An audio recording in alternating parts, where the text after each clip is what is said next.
ሰላም ለእናንተ ይሁን ውድ የፈታ ቤተሰቦች እንደምን ቆይታችኋል? የለተረቡ መረጃዎችን ከዚህ በማስከተል እናሰማለን። ዋና ዋናዎቹን በማስተዋወቅ እንጀምራለን።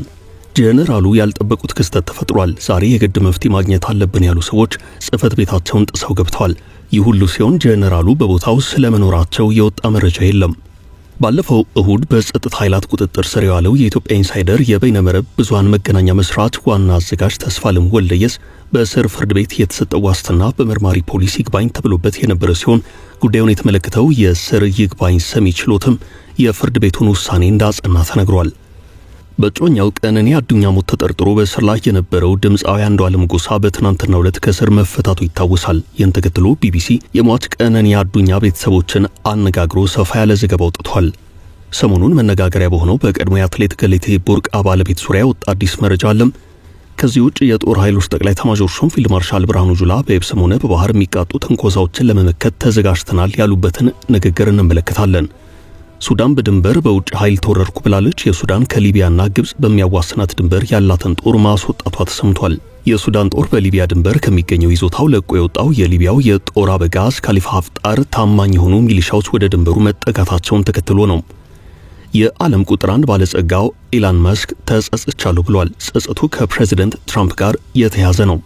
የቀድሞ ኢትዮጵያ ብሔራዊ ቡድንና የቅዱስ ጊዮርጊስ ክለብ ታሪካዊ ተጫዋች ሙልጌታ ከበደ ወለየው ሕይወቱ ማለፉ ተሰምቷል። ከመንጊዜ ምርጥ የኢትዮጵያን የፊት መስመር ተጫዋቾች መካከል አንዱ የነበረው የሙልጌታ ከበደ ዜና እረፍት የጥንቅራችን አካል ነው። አሁን በቀጥታ ወደ ዝርዝር ዘገባዎቹን ወስዳችኋለን።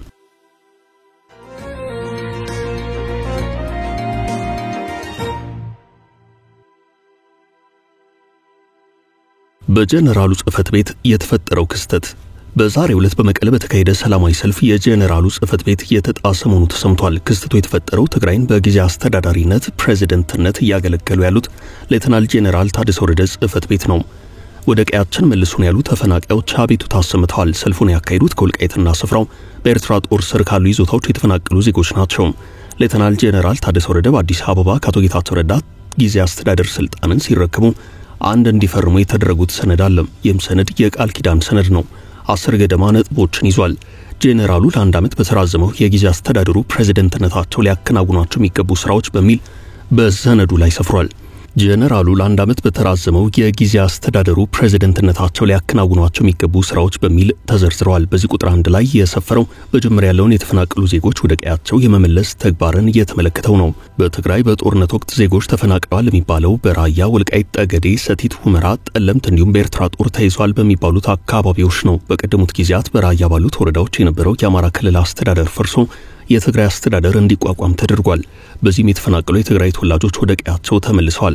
ሆኖም በጠለምት የተደረጉት የትግራይ ተፈናቃዮችን የመመለስ እንቅስቃሴዎች በስኬት አልተደመደሙም። ተፈናቃዮቹ በተወሰነ መጠን ቢመለሱም በአካባቢው መንግስታዊ አስተዳደር ባለመኖሩ የተመለሱ ተፈናቃዮች መልሰው አካባቢውን ጥለው ሄደዋል። ከሰሞኑ ደግሞ ህወሓት የጠለምትን አካባቢ መልሶ ለመቆጣጠር እየሞከረና ጦርም እያዘጋጀ እንዳለ የሚወጡ መረጃዎች ያሳያሉ። ከዚህ ውጭ ወልቃይት ጠገዴና ሰቲት ሁመራ ሊመለሱ የሚገባቸው በርካታ ተፈናቃዮች አሉ በማለት በትግራይ በኩል ጠንከር ያለ ጥያቄ እየቀረበ ነው። ይህ ብቻ ሳይሆን የትግራይ ቅድመ ጦርነት የነበረው ግዛት ወደ ነበረበት መመለስ አለበት፣ በእነዚህ አካባቢዎች ተመልሰው በትግራይ ግዛት ውስጥ መጠቃለል ይገባቸዋል የሚል ጥያቄ ይነሳል። ቅድመ ጦርነት የነበረውን የትግራይ ግዛት ማስመለስ እንዲሁም ተፈናቃዮችን ወደ ቀያቸው መመለስ የሚለው ጉዳይ ጠንከር ብሎ የሚሰማው ኤርትራ በያዘቻቸው ግዛቶች ብቻ ሳይሆን በትግራይ በኩል ጠቅለል ተደርጎ ምዕራብ ትግራይ ተብሎ በሚጠራውና በአማራ በኩል ወደ ወልቃይት ጠገዴ፣ ሰቲት ሁመራ አካባቢዎች ነው። ተፈናቃዮቹን በመመለስ ረገድ እንዲሁም ግዛቶች ወደ ትግራይ ክልል መመለስ አለባቸው በሚለው ዙሪያ አካባቢውን ሲያስተዳድሩ የቆዩት ኮሎኔል ደመቀ ዘውዱና ጓዶቻቸው ምን ሲደረግ ቀድሞውንም ወደ ትግራይ ግዛት የተጠቃለለው የህዝቡ ፍቃድ ተጠይቆ ሳይሆን በጉልበት ነው በማለት ይከራከራሉ።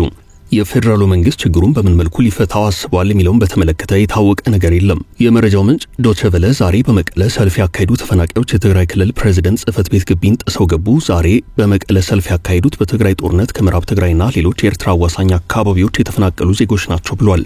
ተፈናቃዮቹ በተደጋጋሚ መንግስት ወደ ቀያቸው እንዲመልሰን ብንጠይቅም ምላሽ አጥተናል ሲሉ ምሬታቸውን ገልጸዋል።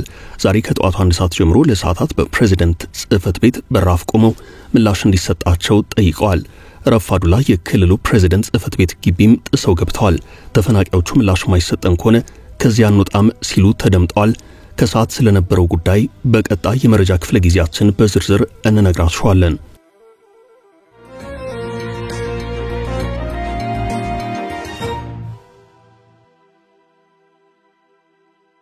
የቀነኒ አባት ስለ አንዱዓለም ከእስር መፈታት የሰጡት አስተያየት። ሞዴል እንዲሁም የማስታወቂያ ባለሙያ የነበረችው ቀነኒ አዱኛ መጋቢት 1 ቀን 2017 ዓ.ም ሌሊት 10 ሰዓት ገደማ ከጮኛዋ ጋር ከሚኖሩበት ውዳሴ ከተሰኘው ህንጻ 5ኛ ፎቅ በረንዳ ላይ ለጊዜው ምክንያቱ ባልታወቀ ሁናቴ ወድቃ ህይወቷ ማለፉ ይታወሳል።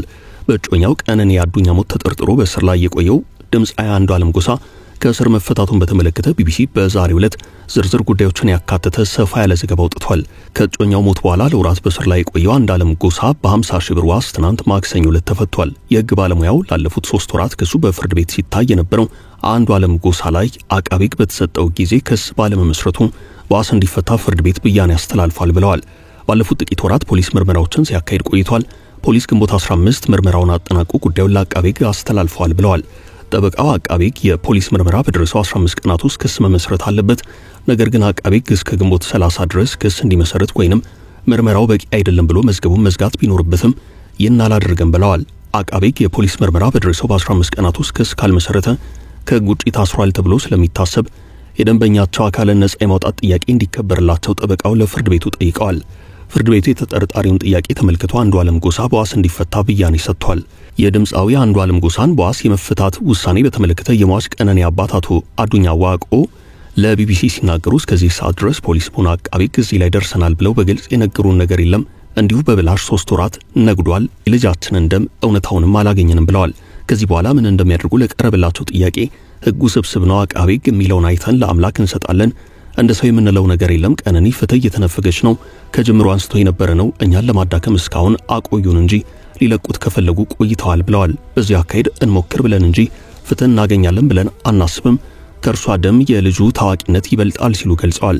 ከቀነኒ ሞት ጋር ተያይዞ በግድያ ተጠርጥሮ የታሰረው ጮኛው አንዱዓለም ጎሳ ከዚህ ቀደም በዋስትና እንዲወጣ የቀረበው ጥያቄ በነፍስ ግድያ የተጠረጠረ በመሆኑ እንዲሁም ማስረጃዎችን ያሸሻል በሚል ውድቅ መደረጉ ይታወሳል። ቀጣዩ ሂደት ምን ይሆናል በሚለው ጉዳይ ዙሪያ ከወሬ ምንጩ በኩል ጥያቄ ቀረበላቸው የድምጻዊው ጠበቃ እስካሁን የፍርድ ቤት ቀጠሮ አልተሰጠውም፣ የአቃቤ ህግን ውሳኔ እየጠበቅን ነው፣ ክስ ለመመስረትም ሆነ መዝገቡን ለመዝጋት የሚሰጡንን ውሳኔ ግልባጭ እንጠብቃለን ብለዋል።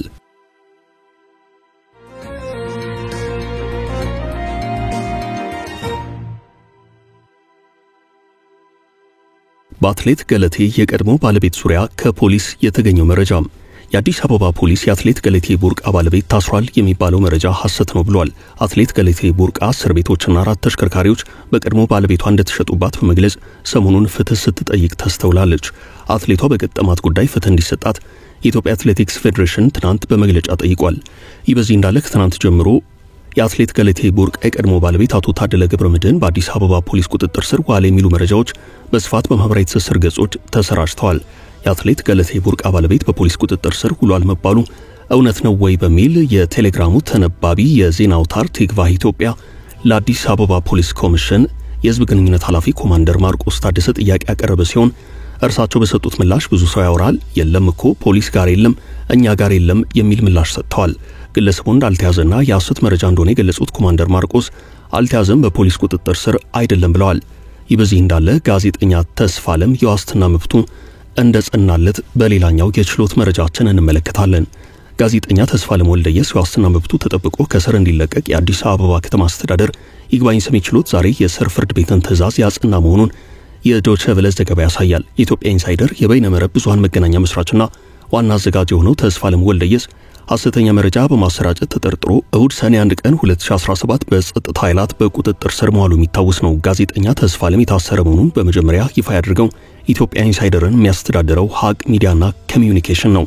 የአዲስ አበባ ከተማ አስተዳደር የመጀመሪያ ደረጃ ፍርድ ቤት ቂርቆስ ምድብ ችሎት ጋዜጠኛ ተስፋለም ወልደየስ ትናንት ማክሰኞ ሰኔ 3 ቀን 2017 በ15000 ብር ዋስትና እንዲፈታ ወስኖ የነበረ መሆኑን ያስታወሰው ዘገባው፣ ይሁንና መርማሪ ፖሊስ ይግባኝ በመጠየቁ ጋዜጠኛው ሳይፈታ ጉዳዩ ወደ ዛሬ መተላለፉ ይታወሳል። በአዲስ አበባ ከተማ አስተዳደር ይግባኝ ሰሚ ችሎት ጉዳዩ የታየ ሲሆን ይግባኝ ሰሚ ችሎቱ የዛሬውን ችሎት የስር ፍርድ ቤቱን ትዕዛዝ በማጽናት አጠናቆታል። ሆኖም ይግባኝ ሰሚ ችሎቱ በዛሬ ችሎት ውሎ የስር ፍርድ ቤትን ትዕዛዝ ማጽናቱንና ጋዜጠኛው ከስር እንዲለቀቅ መወሰኑን የተጠርጣሪው ጠበቃ ቤተማርያም አለማየሁ ተናግረዋል። ጠበቃው ፖሊስ ያቀረበው የይግባኝ አቤቱታ የተጠርጣሪውን በስር መቆየት ግድ የሚል ባለመሆኑ በስር ፍርድ ቤት የተሰጠውን ዋስትና መብት እንዲጸና ወስኗል ሲሉ ተናግረዋል። ማምሻውን ኢትዮጵያ ኢንሳይደር ባወጣው መረጃ ደግሞ ፖሊስ በአዲስ አበባ ከተማ አስተዳደር ሰበር ሰሚ ፍርድ ቤት ይግባኝ ብሏል ሲል አስነብቧል።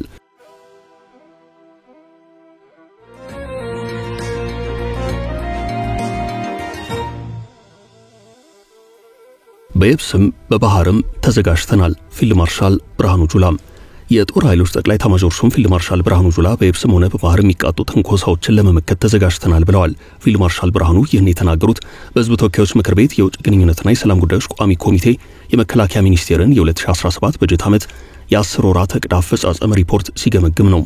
የጦር ኃይሎች ጠቅላይ ኤታማዦር ሹም ፊልድ ማርሻል ብርሃኑ ጁላ በየብስም ሆነ በባህር የሚቃጡ ትንኮሳዎችን የሚመከት ሰራዊት ገንብተናል ብለዋል። ኢትዮጵያ የባህር በር እንድታገኝ ከቀጠናው ሀገራት ጋር በትብብር ለመስራትና በጋራ ለመበልጸግ ያለሰለሰ ጥረት እያደረግን እንገኛለን ብለዋል። የጦር ኃይሎች ጠቅላይ ኤታማዦር ሹም ፊልድ ማርሻል ብርሃኑ ጁላ በየብስም ሆነ በባህር የሚቃጡ ትንኮሳዎችን ለመመከት ተዘጋጅተናል ያሉ ሲሆን በየብስም ሆነ በባህር የሚቃጡ ትንኮሳዎችን የሚመከት እንዲሁም የሀገሪቱን ሉዓላዊነት የሚያስከብር ሰራዊት መገንባቱን ጠቅላይ ኤታማዦር ሹሙ አጽንኦት ሰጥተው ተናግረዋል።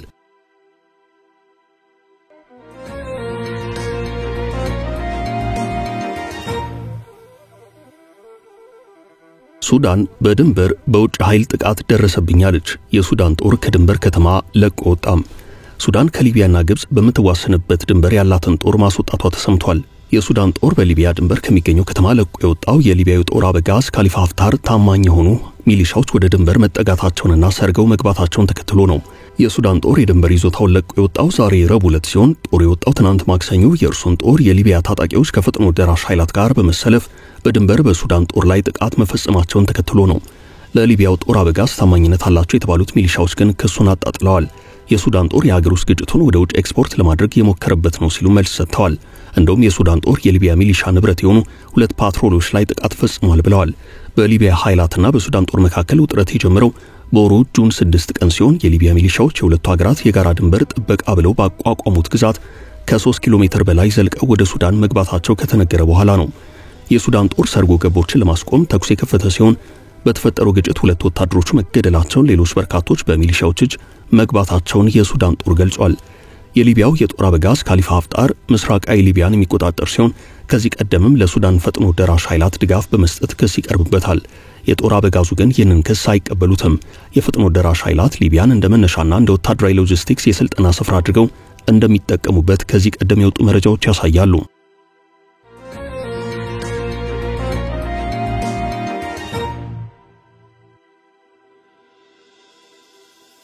ተጸጽቻለሁ ኢላን ማስክ። የዓለማችን ቁጥር 1 ባለጸጋው ኢላን ማስክ ተጸጽቻለሁ ብሏል። ጸጸቱ ከፕሬዚደንት ትራምፕ ጋር የተያዘ ነው። ማስክ ፕሬዚደንት ትራምፕን ከልክ አልፌ መናገሬ ጸጽተኛል ብሏል። የወቅቱ የዓለም ቁጥር 1 ባለጸጋው ከበርካታ መልእክቶች ውስጥ ትራምፕን በተለይ የተቀነባበረ የወሲብ ትራፊክ ንግድ ሰነድ ላይ ይገኛሉ ሲል የጠቀሰበት የሚታወስ ነው። ትራምፕ ትልቁ አስፈላጊ ሕግ ብለው የሚጠሩት አዋጅ የጸባቸው የመጀመሪያ መንስኤ እንደነበር አይዘነጋም። የባለ ብዙ ትሪሊየን ዶላር የታክስ ፎይታና ተጨማሪ መከላከያ ወጪዎችን ጨምሮ የአሜሪካ መንግስት ተጨማሪ ገንዘብ እንዲበደር የሚፈቅደው ይህ ሕግ በግንቦት ወር በተወካዮች ምክር ቤት ጸድቋል። ኤለን መስክ ይህንን ሕግ አጥብቀው ከተቹት መካከል የሚጠቀስ ሲሆን የተቀጣጠለው የቃላት ውርወራ ከፍተኛ መነጋገሪያ ነበርም። በተለይ መስክ በተከታታይ ባቀረበው ውንጀላ ሌላ አዲስ አሜሪካንን የሚመጥን ፓርቲ መመስረት አለበት ሲል እስከ መናገር ደርሷል። ከሁሉም በላይ ትኩረት የሳበው ኤለን መስክ ትራምፕን በ2019 እስር ቤት ውስጥ ስለተገደለውና በርካታ ሚስጥሮችን በያዘው አነጋጋሪው ሰው ሰነድ ላይ ስማቸው አለ ማለቱ ጉዳይ ነው። ማስክ በወሲብ ንግድ ተከሶ እስር ቤት እያለ ራሱን አጠፋ በተባለው በባለ ሀብቱ ጄፍሪ ሞት የነ ትራምፕ እጅ አለበት ብሎ ነበርም። ሚስጥር እንዳያወጣ ነው ባለስልጣናቱ የገደሉት ብሎ መናገሩ አይዘነጋም። ማስክ ትራምፕና ጄፍሪ ሲዝናኑ የሚያሳይ ተንቀሳቃሽ ምስል ማጋራቱን መነጋገሪያ ነበርም። በዛሬው ዕለት በይፋዊ የኤክስ ገጹ ደግሞ መስክ ባጋራው ልጥፍ ከልክ አልፌ ፕሬዚደንት ትራምፕን መናገሬ ጸጽቶኛል ብሏል። ኤለን መስክ በዚህ መልእክቱ ባለፈው ሳምንት ፕሬዚደንት ትራምፕን በተመለከተ ያጋሯቸው መልእክቶች ከልክ ያለፉ ነበር ሲል ጸጸቱን ገልጿል።